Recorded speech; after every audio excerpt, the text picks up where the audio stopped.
На вчерашниот референдум гласале 666.743 граѓани, или 36,91% од вкупно запишаните 1.806.336 во избирачкиот список, соопшти денеска ДИК, по обработени 100% од избирачките места.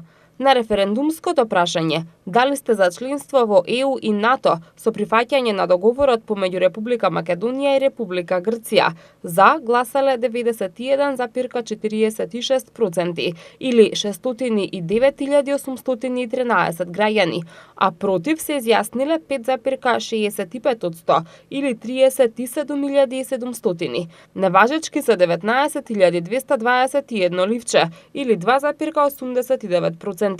Председателот на Државната изборна комисија Оливер Дирковски рече дека согласно утврдените резултати, одлуката не е усвоена, зашто не гласале повеќе од половина граѓани запишани во избирачкиот список.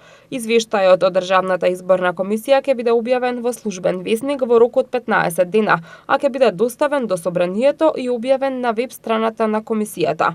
Покрај за домашната јавност, спроведувањето на референдумот беше интересна тема и за соседството, како и за земјите од Европа.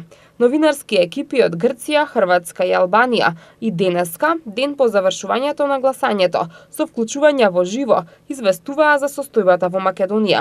Иако одлучно одбија да дадат изјава за нашата телевизија, откако ги исклучивме камерите, ни го кажаа нивниот личен став, според кој тежок период и предстои на Македонија.